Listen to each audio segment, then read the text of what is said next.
jusqu'au 31 mars 2016. À chaque mois de juin, c'est mis à jour.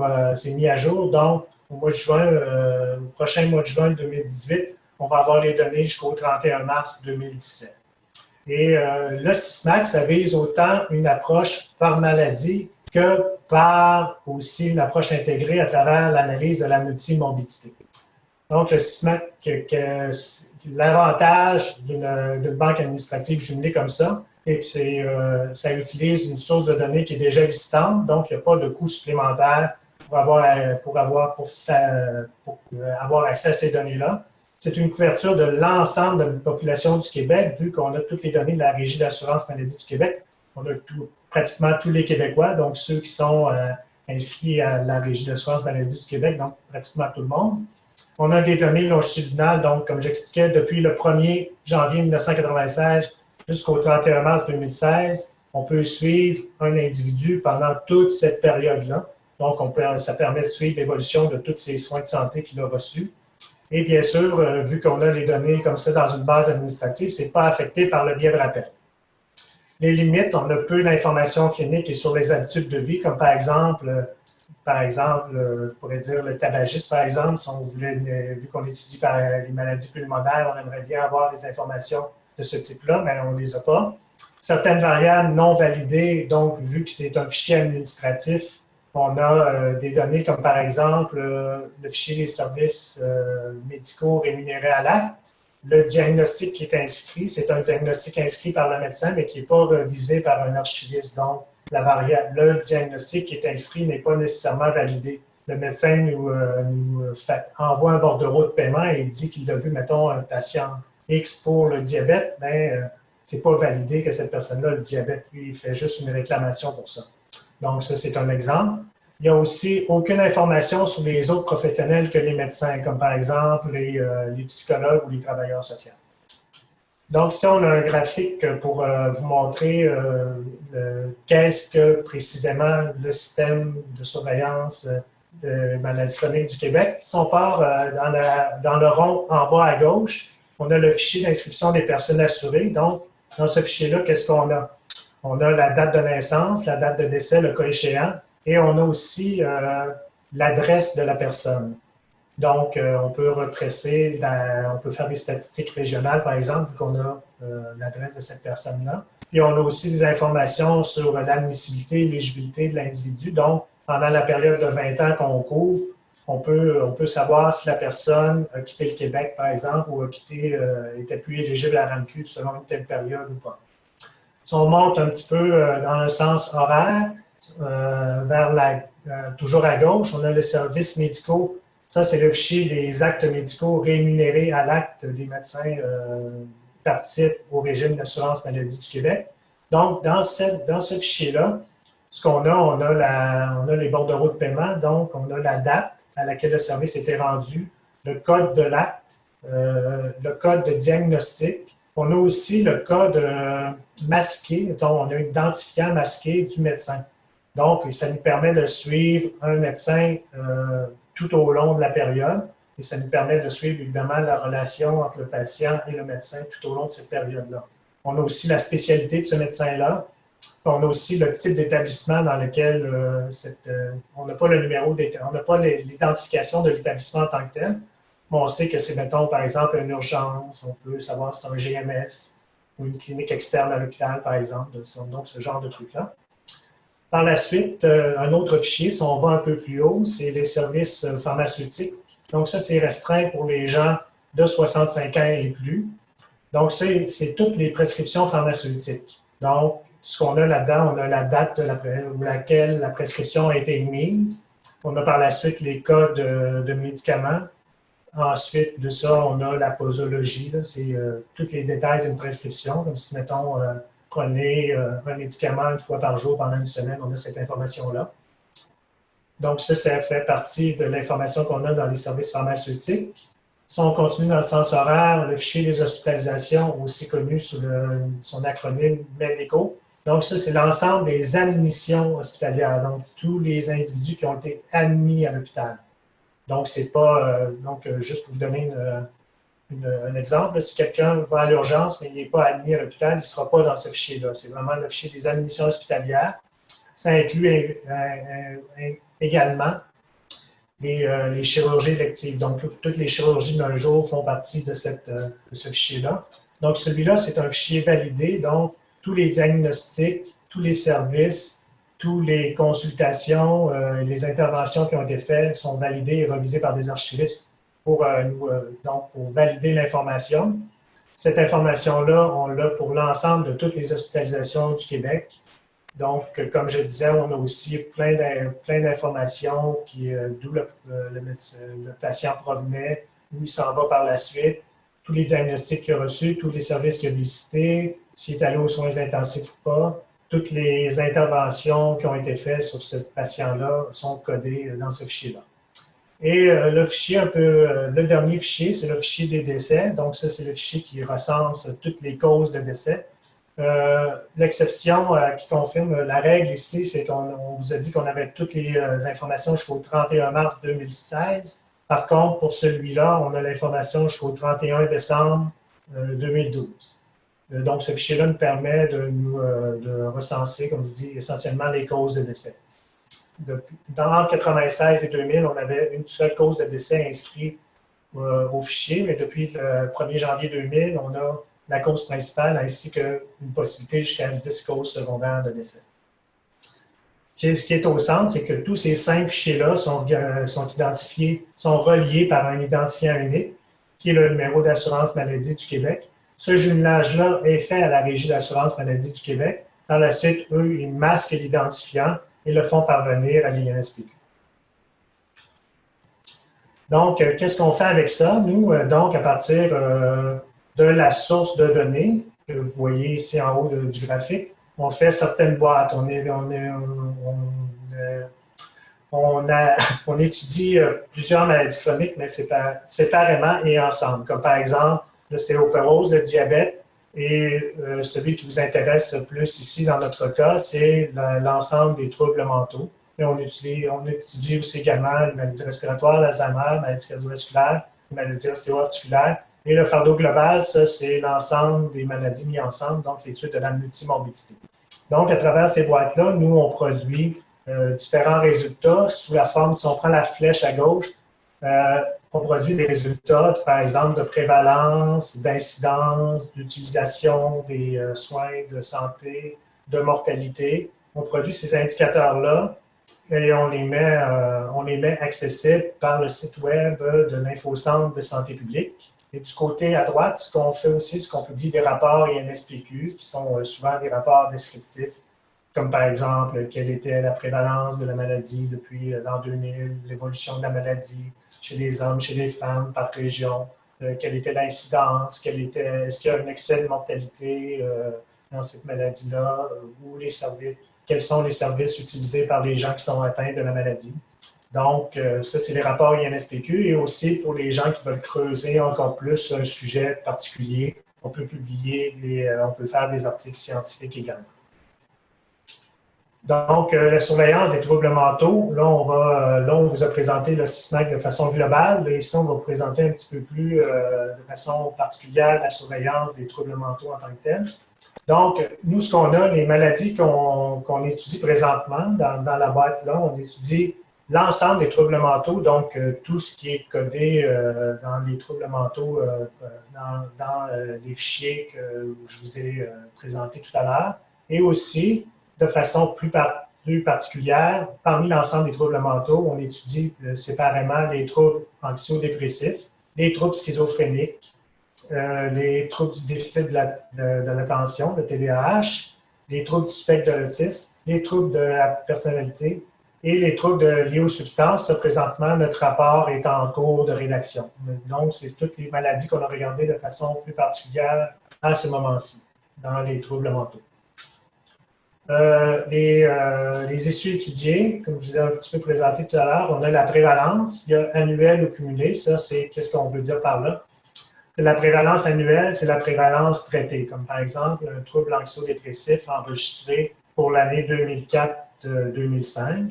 Donc, on regarderait la prévalence, mais seulement pour les gens qui sont diagnostiqués cette année-là, qui ont été traités cette année-là. Et les cas cumulés, ça pourrait être à partir de l'année, par exemple, 2004-2005, ce serait tous les cas de cette année-là et des années antérieures également. Donc, les cas d'ancienne date. L'incidence, donc, ça, c'est les nouveaux cas qui se présentent à chaque année, donc qui n'ont jamais été diagnostiqués auparavant. Il y a l'utilisation des services et la continuité des services, donc le nombre de services reçus, la durée du service reçu. Est-ce qu'ils sont allés voir un médecin spécialiste, un omnipraticien? À quel endroit ils sont allés? Est-ce qu'ils sont allés dans un centre d'hébergement de soins de longue durée? Est-ce que ces services-là ont été délivrés à l'hôpital, etc.? L'ensemble des comorbidités, si on a fait ça en particulier pour, par exemple, les troubles du spectre de l'autisme, on a regardé plusieurs maladies chez les gens, mettons, atteints du spectre de l'autisme, des troubles du spectre de l'autisme entre l'âge de 1 et 17 ans. On voulait savoir si, par exemple, les gens est-ce que ces gens-là avaient plus de maladies infectieuses que les gens qui ne répondaient pas à la définition du cas. Il y a aussi la mortalité, donc on mesure l'excès de mortalité pour les gens qui sont atteints de certains troubles mentaux, comme par exemple les troubles schizophréniques. On les compare avec la mortalité pour la population en général. Les croisements possibles, comme je vous ai présenté tout à l'heure, on a le fichier d'information sociodémographique, donc on peut faire des croisements selon l'âge, selon le sexe. On peut regarder dans le temps sur une période de 20 ans. On peut regarder, vu qu'on a l'adresse des gens, on peut regarder aussi la région de résidence. Et aussi, on a un proxy géographique qui s'appelle l'indice de défavorisation matérielle ou sociale. Ça, c'est des données qui sont basées sur les données du recensement, sur des variables qui ont été mesurées dans le recensement, qui sont appliquées à des petits territoires géographiques qui s'appellent les aires de diffusion, qui sont des territoires de recensement qui sont environ 400 à 750 personnes. Et à partir de ces données sur ces variables-là du recensement, on peut dire si la personne habite dans un quartier qui est défavorisé soit matériellement ou socialement. On fait des quintiles. Donc, on pourrait être, mettons, dans un petit quartier, on pourrait dire, bien, dans ce petit quartier-là, les gens sont plus ou moins défavorisés matériellement, ils sont plus ou moins défavorisés socialement. Donc, c'est une variable qu'on a intégrée au système de surveillance. Quelques exemples, je vous donne, là, on vous a parlé de façon un peu théorique. Là, on va vous donner quelques exemples de résultats qu'on a fait dans des rapports qui sont déjà publiés. Comme ici, vous voyez, on a une présentation du graphique, la prévalence annuelle du TDAH chez les moins de 20 ans, selon le sexe, de 2000-2001 à 2012-2013. Donc, les lignes pointillées représentent la situation en 2012-2013 et les lignes continues représentent la situation en 2000-2001. La ligne rouge représente la situation des filles et la ligne en bleu représente la situation des garçons. Comme on peut le voir, chez les garçons en particulier, on peut voir que ça a quasiment triplé sur une période d'une douzaine d'années. Ça, est-ce que ça veut dire que la prévalence a vraiment augmenté du TDAH? Peut-être pas nécessairement. Comme je vous rappelle, c'est des fichiers administratifs. Donc, nous, ce qu'on peut constater, c'est que les TDAH sont beaucoup plus diagnostiqués. Les médecins remplissent beaucoup plus de bordereaux de paiement où ils indiquent un diagnostic de TDAH en 2012-2013 qu'en 2000-2001. L'autre constatation qu'on peut voir ici, c'est que les garçons sont plus atteints que les filles et que le mode du nombre de cas de TDAH est autour d'environ 9-10 ans. Par la suite, ici, comme je vous ai dit, dans le fichier des services médicaux rémunérés à l'acte, on sait l'endroit où le service a été administré. Donc, on peut savoir si on a vu, mettons, un médecin de famille en cabinet, si on a vu un psychiatre en ambulatoire, si on a visité les urgences, si on a été admis à l'hôpital ou si on a vu un autre spécialiste en ambulatoire. Et ici, le triangle, le premier rectangle, si on va de gauche à droite, c'est l'ensemble des troubles mentaux. Celui du milieu, c'est les troubles anxio-dépressifs. Et celui qui est complètement à droite, c'est celui des troubles schizophréniques. Comme on peut constater ici, on pourrait voir que les gens qui sont atteints de troubles schizophréniques consultent beaucoup plus de psychiatres, sont beaucoup plus hospitalisés, vont beaucoup plus à l'urgence, donc ils requièrent plus de services lourds, alors que les gens atteints de troubles anxio-dépressifs, comparativement à l'ensemble des troubles mentaux, les services reçus sont à peu près du même ordre par rapport au système de santé. Ça, c'était la situation, pour vous dire, c'est en 2009-2010.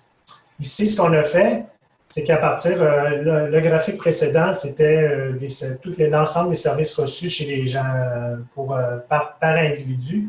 Ici, ce qu'on a fait, en collaboration avec le psychiatre Alain Lesage, on a construit un profil hiérarchique des soins qui vont, où on a dit, ben, pour le fardeau chez les patients, quel est le service le plus lourd qui a été reçu. Donc, si une personne a vu un médecin de famille en cabinet qui est hospitalisé, dans le profil hiérarchique, il est classifié en hospitalisation. Ici, la hiérarchie sur le graphique va de gauche à droite. Ce qui est représenté comme étant le service le plus lourd pour le service de santé, c'est l'hospitalisation, suivi de l'admission à l'urgence, suivi après ça de voir un médecin spécialiste psychiatre en ambulatoire. Ensuite, c'est de voir un omnipraticien en ambulatoire. Et ensuite, de voir la ligne complètement à droite, c'est le rectangle rouge qui correspond aux autres médecins spécialistes rencontrés en ambulatoire. Et comme je vous ai dit tout à l'heure, vu qu'on a accès à l'adresse des gens, on peut se permettre de faire des graphiques selon les différentes régions. Comme là, on peut comparer les services pour les gens atteints de troubles anxio-dépressifs en 2009-2010 selon la région socio-sanitaire. Donc, ici, ce qu'on peut voir, c'est que si on va plus dans le centre du graphique, là, les gens, mettons, de l'Abitibi-Témiscamingue, Côte-Nord et Gaspésie et de la Madeleine semblent avoir des services un peu plus lourds ici. Donc, peut-être qu'il y a moins accès à des omnipraticiens, on ne sait pas. C'est une hypothèse, hein, mais donc, ici, on peut voir que dans les régions moins populeuses, on dirait que le profil de service administré semble différent que dans des régions comme, par exemple, Montréal ou Laval. OK, si on continue par la suite, ici, on a la prévalence des maladies concomitantes chez les personnes avec ou sans troubles du spectre de l'autisme dans la première année de leur vie et aussi pour les patients qui ont été identifiés comme étant atteints du trouble du spectre de l'autisme entre l'âge de 1 à 17 ans. Donc, ce qui veut dire quoi? C'est qu'on a identifié tous ces gens-là en 2014-2015 qui sont atteints du trouble du spectre de l'autisme entre 1 et 17 ans. Puis après ça, on est allé voir dans leur première année de vie, donc là, entre 0 et 1 an, toutes les maladies concomitantes qu'ils avaient eues. Comme par exemple, si on prend la première ligne du graphique, les gens avec trouble du spectre de l'autisme qui ont été identifiés par la définition de cas ont eu dans leur première année de vie, il y a eu 27 des individus qui ont eu une maladie infectieuse, alors que les gens qui n'avaient pas de trouble de spectre de l'autisme, qui n'ont pas été identifiés par la définition de cas entre l'âge de 1 et 17 ans, dans leur première année de vie, il y avait 21 de maladies infectieuses. Donc, on peut comparer d'autres maladies comme ça, par exemple, les suivantes, les tumeurs cancéreuses, le diabète, les troubles mentaux, l'ensemble des troubles mentaux. Ici, avec le fichier des décès, ce qu'on peut faire, on peut faire des graphiques en tarte comme ça, où on compare les causes de décès parmi les personnes atteintes ou non. Par exemple, ici, c'est l'ensemble des troubles mentaux entre l'année 2000 et l'année 2009. Donc, à gauche, c'est un diagramme en tarte pour les causes de décès parmi les gens atteints de troubles mentaux. Et la tarte qui est à droite représente la cause de décès parmi les gens qui sont non atteints de troubles mentaux. Donc, ce qu'on peut voir rapidement sur ce graphique-là, c'est que les cancers, les causes de décès pour les gens qui sont non atteints de troubles mentaux semblent plus avoir de cancer et de maladies circulatoires que chez les gens non atteints. Mais par exemple, si on regarde les gens non atteints, les suicides et les traumatismes semblent beaucoup plus prévalents que pour les gens non atteints de troubles mentaux. Ici, on a un autre exemple de comment présenter les causes de décès. Donc, c'est les nombres et les taux de mortalité selon la cause de décès chez les personnes de 1 à 24 ans avec ou sans trouble du spectre de l'autisme entre 1996 et 2011. Donc, ici, évidemment, on parle de gens de 1 à 24 ans, donc parfois, c'est des chiffres très petits. Comme si les causes de décès avec un suicide, ce qu'on peut remarquer, c'est qu'il y en a eu 10 pour les gens qui répondaient à la définition de cas du TSA, alors qu'il y en avait 1557 pour les gens qui ne répondaient pas à la cause du trouble du spectre de l'autisme. Mais avec les taux, ça donnait environ un rapport de taux d'environ 2, 2,5, donc environ 10 de taux de mortalité de taux de suicide pour les gens atteints avec un TSA, comparé à 4 pour les gens qui n'ont pas atteint de TSA. On pourrait le faire pour d'autres causes de décès, comme on voit dans le tableau, le reste du tableau. Donc, ça, c'était la présentation. On va vous présenter maintenant les travaux qu'on a présentement en cours et toutes les collaborations que l'on fait avec d'autres organismes. Le développement des tableaux. La planification des indicateurs et des livrables doit toujours être pensée en fonction du développement du système de surveillance et de leur acteur. Donc, ce que ça veut dire, cela, c'est que, comme vous avez présenté au début, nous, notre plan de surveillance, c'est une entente avec le ministère de la Santé du Québec.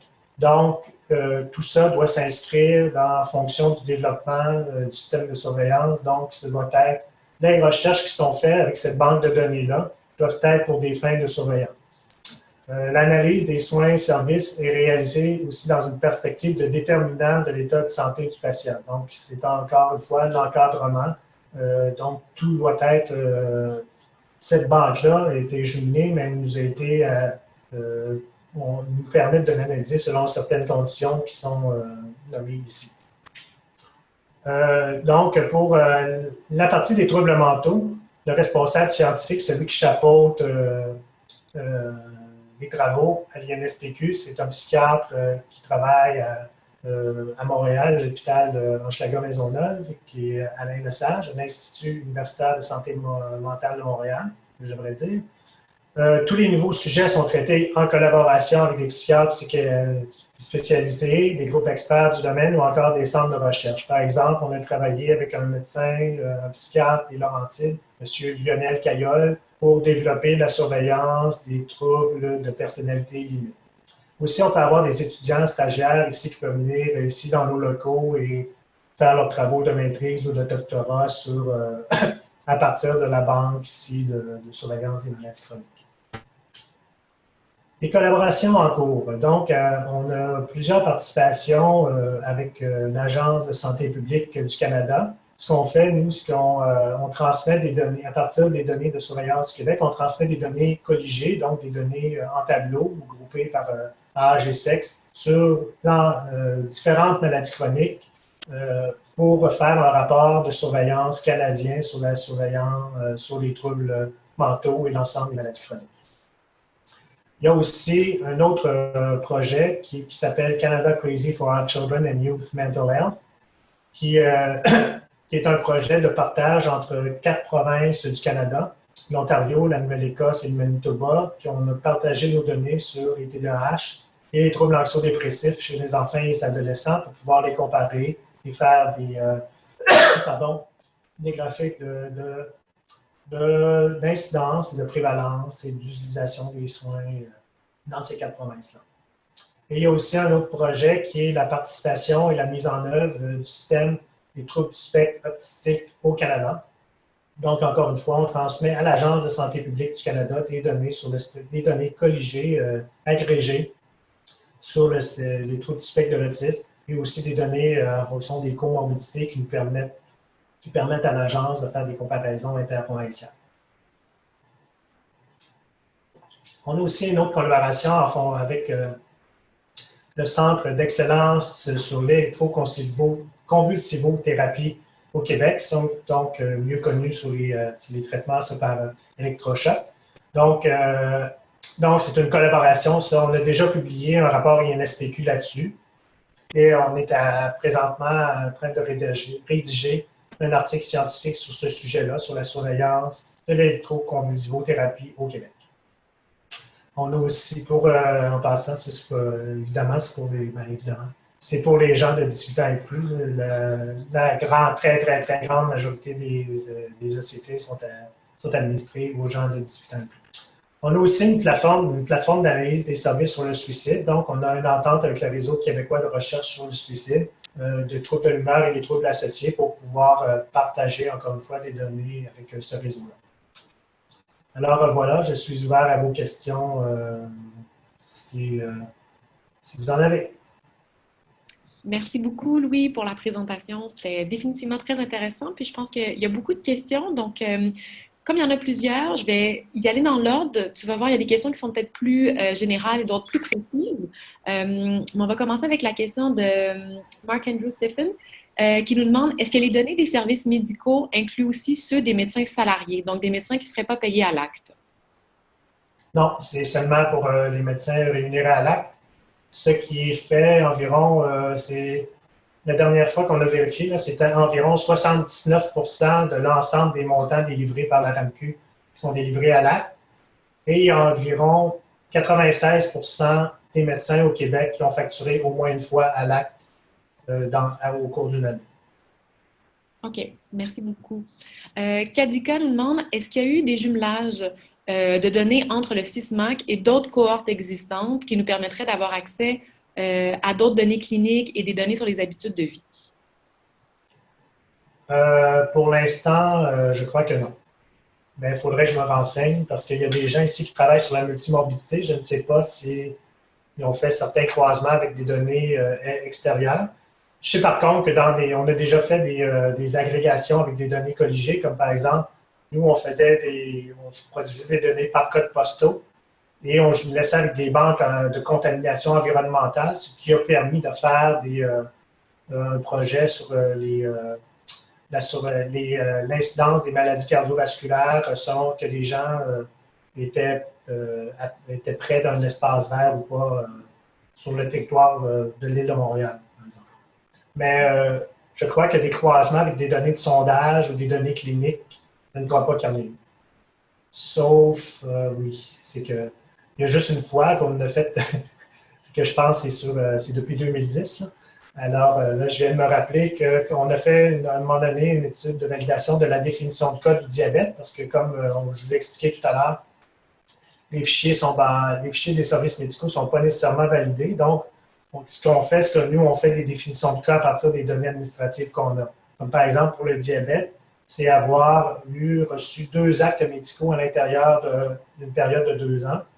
Ou encore, on pourrait dire, ou avoir reçu une hospitalisation, vu que l'hospitalisation, c'est des données validées. Donc, dans ce cas-ci, quand c'est une hospitalisation, on dit ça, donc c'est validé, cette personne-là a vraiment le diabète. Mais ce qu'on a fait, c'est qu'on a pris des dossiers médicaux qui étaient à l'hôpital du Saint-Sacrement. On les a extraits, puis ils ont été envoyés à la Régie d'assurance maladie du Québec. Nous, on a envoyé nos données et les ont fusionnés, les ont fusionnés par le numéro d'assurance maladie. Ils ont masqué le numéro et ils nous ont renvoyé les données, ce qui nous a permis de vérifier si, à partir des dossiers réels de diabète qu'il y avait à l'hôpital, si les gens répondaient à notre définition de cas.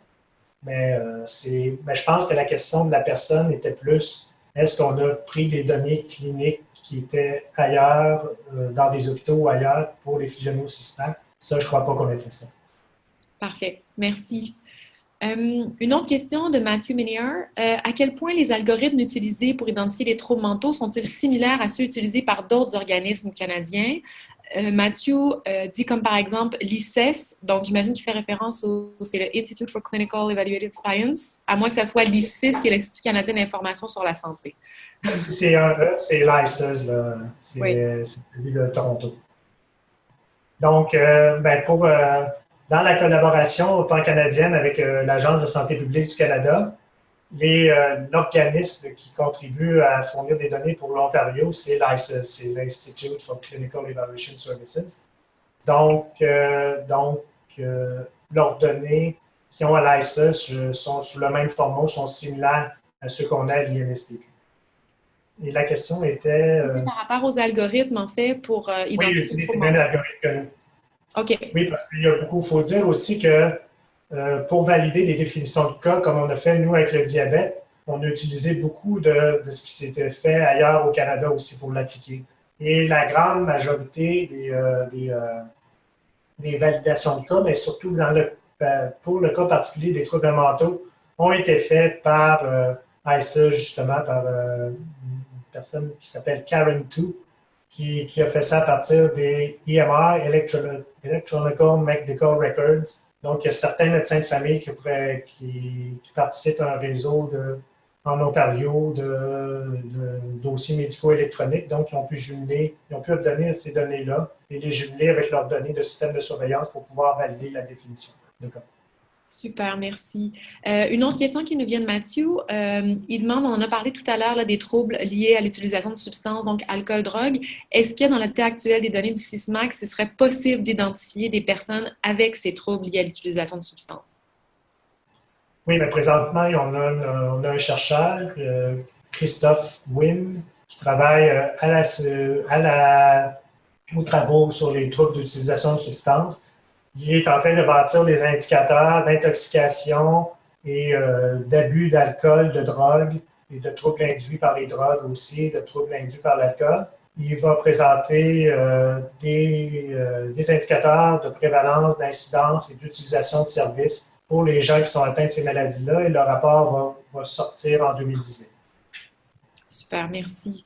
Lily Lessard demande quelles sont les conditions d'utilisation de la base de données du SISMAC. Donc, si je peux me permettre d'ajouter à la question de Lily, peut-être de savoir si c'est uniquement à travers l'initiative structurante qui est proposée actuellement et quelles sont les conditions d'utilisation dans ce contexte-là et peut-être si c'est possible d'y avoir accès à l'extérieur de l'initiative structurante. Bien, les données en tant que telles ne sont pas accessibles à l'extérieur des bureaux. Tout ce que vous avez accès, c'est à des données agrégées. Donc, si vous voulez participer, vous voulez mettre la main à la pâte à travers les données brutes, il faut absolument se présenter dans nos locaux. Donc, je ne sais pas si c'est ça la question exactement, dans les conditions d'utilisation. Mais ça, c'est la question. En tout cas, ça répond à cette partie-là. S'il y a des gens, on ne peut pas transférer de données individuelles à l'extérieur de nos locaux. Donc, ça, c'est clair. Et bien, les conditions d'utilisation, c'est si les gens présentent un projet qui est accepté, comme j'ai expliqué tout à l'heure, M. Lionel Caillol, qui est un psychiatre qui travaille dans les Laurentides, a proposé un sujet voulait lui étudier plus particulièrement les troubles de personnalité limite. Donc, le projet a été soumis à l'INSPQ, il a été accepté. Donc, il a pu produire un rapport là-dessus et il veut présentement travailler à l'élaboration d'un projet pour produire un article scientifique également là-dessus. Je ne sais pas si ça répond à la question. Bien, j'imagine, je vais juste me permettre d'ajouter une petite sous-question. J'imagine que dans ce contexte-là, quand on a un projet qui est accepté par l'INSPQ pour travailler avec les données du SISMAC, on travaille en étroite collaboration avec des statisticiens qui sont physiquement à l'intérieur de l'INSPQ. Oui, absolument. Parfait. Merci. Une autre question de Marc-Andrew Stephen. Pourquoi la prévalence, je crois qu'on faisait référence à vos courbes que vous avez présentées un petit peu plus tôt, pourquoi la prévalence de TDAH diminue après l'âge de 12 ans? Est-ce que les jeunes sont guéris de leur TDAH? Non, c'est que ça, c'était des... non, c'est juste qu'il est moins diagnostiqué à cet âge-là. C'est que ce qu'on remarque là-dedans, c'est que je l'ai en tête, le graphique, c'est que les gens sont plus identifiés à l'âge de 10 ans qu'à l'âge de 12 ans. Ils sont moins identifiés plus tard dans leur vie. C'est que les gens qui sont pour connaître la dynamique un peu du TDAH, c'est que les gens qui ont TDAH, ils l'ont à vie, mais sauf qu'ils peuvent, en avançant en âge et à l'âge adulte, ils développent des stratégies pour pouvoir contrôler leur TDAH. Ils n'ont pas nécessairement besoin de services médicaux. Donc, je crois que ce serait plus ça la réponse, mais probablement que cette réponse-là, que cette question-là devrait plus s'adresser à M. Alain Lesage, qui est un médecin. Moi, malheureusement, je ne peux pas répondre d'un point de vue clinique qu'est-ce qui arrive pourquoi le TDAH arrive moins à l'adolescence. Parfait. Je fais juste constater, moi, le fait que c'est moins diagnostiqué par les médecins, qu'il y a moins de bordereaux de paiement qui sont émis avec ce diagnostic-là à l'âge de 12 ans qu'à l'âge de 10 ans. Parfait. Merci beaucoup. Arnaud Duhoux demande, est-ce que les troubles anxio-dépressifs sont séparés ou non dans la base de SISMAC? Donc, comment les diagnostics sont estimés? Quels algorithmes sont utilisés? Si je me souviens un peu par cœur, si vous voulez savoir, c'est avoir au moins, on parle de prévalence traitée, c'est d'avoir un acte médical ou une hospitalisation à l'intérieur d'une année. L'individu doit se requalifier à chaque année pour être considéré comme un cas prévalent. Et les cas, là, je pourrais vous donner des codifications en CIM-9, qui sont des codes 296, 300 et 311, je crois, mais de mémoire. Mais bref, si on a au bordereau de paiement ou à l'hospitalisation, un de ces codes de diagnostic-là dans l'année, on est considéré comme un cas prévalent de troubles anxio-dépressifs. Moi, je suis désolée, Louis, moi, personnellement, je ne suis pas familière avec les codes spécifiques que vous nommiez. Est-ce que ça nous permet de distinguer les troubles anxieux et les troubles dépressifs ou c'est une même catégorie qui regroupe les troubles anxieux et dépressifs? Oui, ben, c'est que pourquoi la raison qui ont été amalgamés, ces troubles-là, c'est que nous, au Québec, c'est une question technique, là, on a les codes, les fichiers des actes médicaux sont codés jusqu'à 4 caractères. Donc, nous, on peut séparer les troubles anxieux des troubles dépressifs. Mais vu qu'on participait à des travaux canadiens, dans certaines provinces du Canada, les codifications sont seulement possibles à 3 caractères. Donc, avec 3 caractères, il y a le code 300,4 qui est différent des autres codes 300 à 300,9 qui ne permet pas de distinguer les codes des troubles anxieux et des troubles dépressifs. Donc, c'est pour ça qu'ils ont été regroupés ensemble pour faire la surveillance d'un point de vue canadien. Mais il est possible de les séparer ici au Québec. OK. À travers le CISMAC, d'avoir accès justement aux codes spécifiques. Ouais. Super, merci. Kadika demande, est-ce qu'on peut revenir sur l'interprétation du graphique de la diapo 18? Donc, je ne sais pas si c'était le graphique par rapport aux hospitalisations ou peut-être rapidement si... Je ne sais pas si Kadika, c'est possible de nous rapidement... OK, ben, j'en ai la diapo 18. La diapo 18, c'est le profil hiérarchique. Oui. Donc, c'était... ce qu'on disait, c'est que les gens utilisent... nous, ce qu'on a, c'est que les gens utilisent les soins. Ils vont à l'hôpital, ils vont à l'urgence, ils vont voir un psychiatre, ils vont voir des omnis, ils vont voir d'autres spécialistes. Des fois, ils vont les voir à l'hôpital, des fois, ils vont les voir en soins ambulatoires. Ce qu'Alain Lesage a pensé, c'est de dire, ben, qu'est-ce qui représente le plus lourd fardeau pour le système de santé pour qu'un patient peut avoir comme fardeau. Donc, lui, ce qu'il a dit, ben, c'est le plus lourd qu'il peut faire, c'est d'être admis à l'hôpital. Le deuxième service le plus lourd qu'il peut avoir, c'est d'aller à l'urgence. Le troisième service le plus lourd, c'est d'aller voir un médecin spécialiste en ambulatoire. Et la quatrième catégorie, c'était de voir le médecin omnipraticien en ambulatoire. Donc, c'est ce qui représente le moins lourd fardeau. Donc, pour chaque patient qui est atteint, ici dans le diapo 18, c'était les troubles anxio-dépressifs. Donc, si on prend la région, par exemple, de la Montérégie, on pouvait dire qu'il y a environ 2 des gens qui ont été hospitalisés. On additionne un autre 10 des gens qui sont allés à l'urgence. Peut-être ces gens-là, ils ont vu un omnipraticien en ambulatoire, mais ils ne sont pas allés en hospitalisation. Donc, le service le plus lourd qu'ils ont réclamé dans l'année, c'est l'urgence. Et par la suite, on a le psychiatre en externe, le médecin de famille en externe et aussi les autres médecins spécialistes. Donc, là, dans l'interprétation, ce qu'on regardait, c'est que selon les couleurs qu'on peut voir, les services plus lourds, ici, sont plus prévalents dans des régions moins populeuses comme l'Abitibi, la Côte-Nord et la Gaspésie. Parfait. Merci beaucoup. Kadika demandait également, y a-t-il des collaborations avec d'autres provinces du Canada? Je pense qu'on y a répondu à la toute fin de votre présentation. Donc, vous avez déjà présenté quelques collaborations actuelles. Marlène Dallaire demande pourquoi le fichier des décès s'arrête au 31 décembre 2012? C'est que l'Institut de la statistique du Québec fait des validations de dossiers pour les gens qui sont pour les gens qui ont fait accès, qui ont fait l'objet d'une enquête du coroner, donc les gens qui sont décédés par mort violente, et les gens aussi qui sont décédés à l'extérieur de la province, à l'extérieur du pays. Ça peut prendre un certain temps à avoir afin de rapatrier l'information administrative là-dessus. Et le temps de tout colliger ces données-là, de tout valider les données, ça peut prendre entre 2 et 4 ans. Pour l'instant, nous, on a le fichier fermé jusqu'à l'année 2013, mais malheureusement, nous, quand on a fait le renouvellement au mois de juin, il y avait juste l'année 2012 qui était disponible. L'année 2013 était disponible juste après. Mais il y a toujours un petit décalage comme ça entre la fermeture du fichier des décès et sa disponibilité.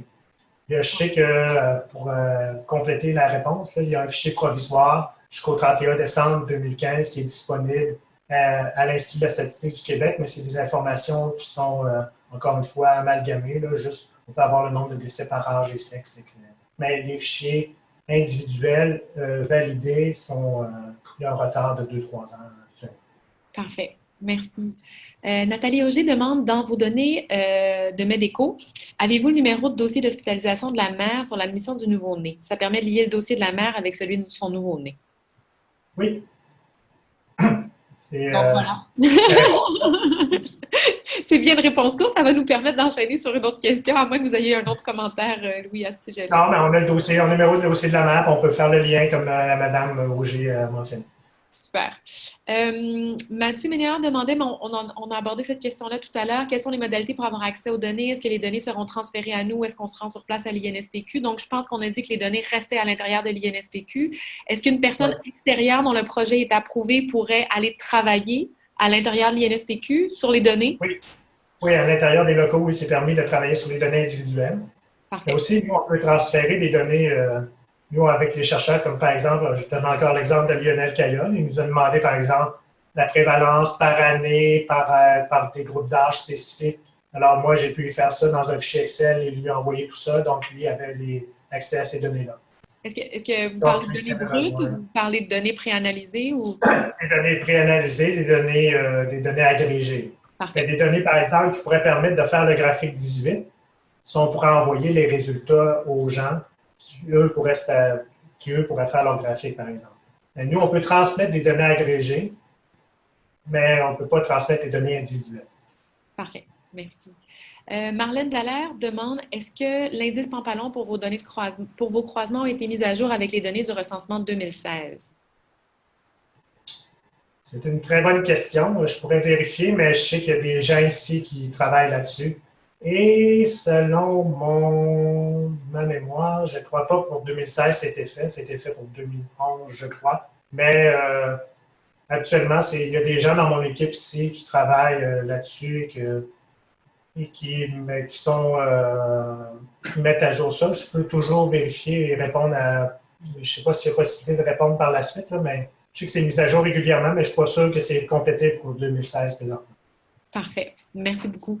Marc-Andrew Stéphane demande, est-il possible de faire l'analyse d'une cohorte, donc d'un groupe de personnes ayant une maladie X il y a plusieurs années et de les suivre sur plusieurs années pour décrire la survenue de nouveaux diagnostics multimorbides? Absolument. C'est l'avantage de ces données-là. On a tous les diagnostics.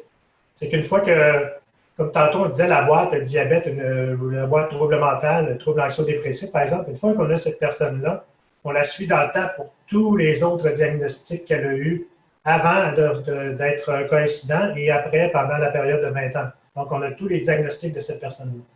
Super, merci beaucoup. Un petit commentaire d'Alain Lesage qui participe actuellement au webinaire. Précise qu'en Ontario, c'est le système Emerald des dossiers médicaux électroniques. Oui, c'est ça. Qu'on a eu tout à l'heure. Je parlais des EMR license, là, oui, les travaux-là, oui, sont faits. Emerald, c'est ce que je nommais EMR, le vrai acronyme, c'est Emerald. Super, merci. Charlotta Longny nous demande, est-ce que les données des services médicaux et pharmaceutiques sont disponibles seulement pour les assurés au RGAM ou pour l'ensemble des Québécois? Ah, le régime gouvernemental, l'assurance médicaments, pardon. Oui, bien, on a les gens de 65 ans et plus seulement. Donc, je crois que la très, très grande majorité, 98 des gens de plus de 65 ans sont sur ce régime-là. Donc, on n'a pas accès aux gens de moins de 65 ans, là, qui, eux, sont... parce que les gens de moins de 65 ans, on a environ un tiers des gens qui sont sur le système public et le 2 tiers sur des assurances privées. Mais on n'a pas accès aux données des gens de moins de 65 ans. Donc, je crois que répondre à la question de la personne en disant, bien, vu qu'on a 65 ans et plus, bien, c'est l'ensemble. Je pense que c'est 98 des personnes de 65 ans et plus. Parfait. Mathieu Ménéard nous demande, est-ce qu'il est prévu de trouver des stratégies pour pouvoir avoir accès aux données qui sont issues des consultations avec d'autres professionnels de la santé autres que les médecins? Ce serait une question pour M. Pelletier, je crois, parce que là, je ne sais pas ça par cœur. Parfait, merci. Lily Lessard demande, est-ce que l'aire de diffusion Et la plus petite unité pour laquelle il est possible d'avoir des résultats? Pour le recensement, oui. C'est environ entre 400 et 750 personnes. Parfait. C'est des données. Non, non, allez-y, allez-y. Ben, c'est des données qui sont jumelées. On utilise des données du recensement par aire géographique, par aire de diffusion, qu'on jumelle avec nos données qu'on a dans le SISMAC pour bâtir l'indice de défavorisation. Donc, l'indice de défavorisation, c'est un proxy géographique, ce n'est pas des données individuelles. Parfait. Pour faire suite à la question de Nathalie Auger tout à l'heure, Nathalie Auger nous redemande, est-ce que les nouveau-nés ont un identifiant unique dans le SISMAC et est-ce que les nouveau-nés peuvent être suivis de manière longitudinale à travers leur enfance? Ben, les nouveau-nés, on a leur... oui, la réponse c'est oui, mais oui, on a les NAM. Les NAM sont donnés à partir de entre 0 et 5 mois habituellement, mais le NAM est réattribué par la RAMQ rétroactivement. Donc, on peut suivre une personne à partir de sa naissance. Ça nous a permis, dans un tableau qu'on vous a présenté tout à l'heure, de suivre les cas des gens qui avaient été diagnostiqués atteints du trouble du spectre de l'autisme, de voir leur comorbidité dans leur première année de vie. Donc, la réponse est oui. Parfait. Mathieu Ménéard nous demande, pour ceux qui n'ont jamais travaillé avec des données issues de banques administratives comme celle-ci, donc pas comme le SISMAC, qu'est-ce que vous proposez comme stratégie de formation pour améliorer nos connaissances et notre capacité de le faire, autre que de travailler avec quelqu'un à l'INSPQ? Donc, j'imagine que Mathieu veut dire autre que de demander à quelqu'un de l'INSPQ de le faire. Donc, à quel autre endroit il y a des formations sur des banques de données administratives? En fait, l'idée, c'est de savoir qu'est-ce que vous avez comme stratégie de formation. Oui, est-ce qu'il y a des lieux où on peut suivre des formations pour la gestion de banques administratives? Moi, personnellement, je connais les formations du SIX qui sont intéressantes. Je ne sais pas s'il y en a d'autres qui sont accessibles à Québec. C'est la réponse que j'avais en tête, là, le Centre interquébécois en sciences sociales, là, qui est chaque fois affilié à l'Université de Montréal. Donc, l'université au Québec, oui, je crois, le CIQSS, qui ont des bureaux un peu partout à travers la province et qui offrent des formations de manière assez régulière sur la gestion des données de banques administratives en santé et sciences sociales. Okay. Donc, Nathalie Auger, attendez, excusez. Nathalie Auger, est-ce que les données individuelles peuvent être analysées dans les locaux de l'INSPQ à Montréal ou seulement à Québec? Je crois que c'est seulement à Québec qu'il faudrait vérifier avec Éric Pelletier, mais je suis à peu près 99% sûr que c'est seulement à Québec. Parfait.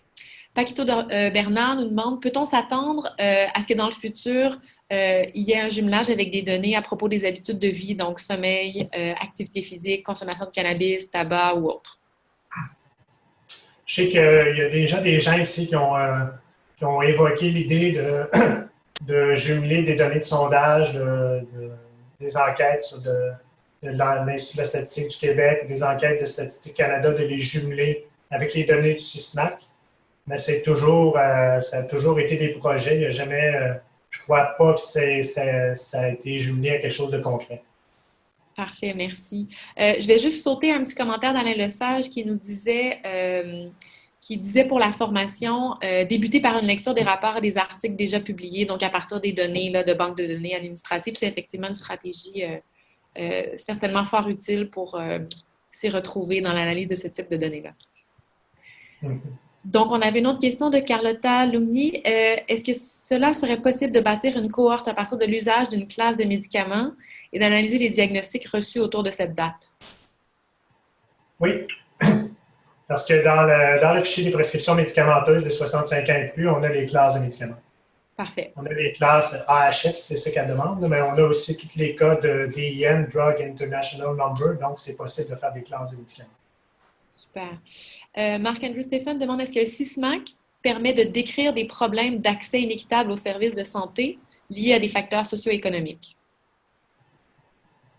Bien, la réponse est probablement oui, là, parce qu'on a, comme je dis, on a le lieu, puis on a le lieu dans lequel le service a été administré, puis le type de médecin qui a administré ce service-là, puis on peut le lier avec l'indice de défavorisation sociale et matérielle. Donc, je crois que la réponse serait oui si je crois comprendre la question de l'intervenant.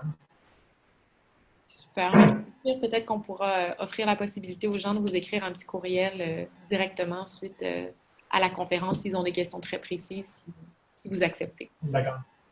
Nathalie Auger dit, pour revenir sur les NAM des nouveau-nés, à ma connaissance, ceux-ci sont disponibles pour les naissances à partir de 2006 dans Médico. Pouvez-vous confirmer que le NAM est également disponible rétroactivement pour la période avant 2006? Dans Médico,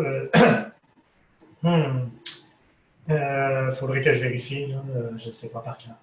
Parfait. Donc, ça couvre les questions qu'on avait. Je pense qu'on rentre très bien dans notre temps. Il est 12h57. Si jamais d'autres personnes ont rapidement une petite question à ajouter, n'hésitez pas à le faire. On a encore peut-être 1 ou 2 minutes pour y répondre. Sinon, s'il n'y a pas d'autres questions, je pense qu'on va clôturer le webinaire. Un très grand merci à M. Rochette. C'était excessivement intéressant et on a vu par la quantité de questions et le nombre de participants qui ont participé, l'intérêt que ça a suscité. Donc, je vous rappelle, si vous êtes plusieurs dans une salle, ça serait très important de nous inscrire le nombre de personnes qui sont avec vous à des fins statistiques. Donc, à nouveau, je tiens à remercier très chaleureusement notre conférencier Louis Rochette. C'était un plaisir. Je remercie également Denise Koubaniou-Dakis, qui est la coordonnatrice du regroupement santé mentale du RRSPQ, pour toute l'organisation, la gestion technique et scientifique du webinaire. Et je vous rappelle que vous allez recevoir très bientôt un courriel dans lequel vous allez trouver toute l'information concernant l'enregistrement de la conférence, le PDF de la présentation, et on va y joindre également les informations relatives à l'initiative structurante du RRSPQ. Donc, je vous remercie à tous d'avoir participé à ce webinaire et je vous souhaite une très bonne fin de journée. Merci, au revoir.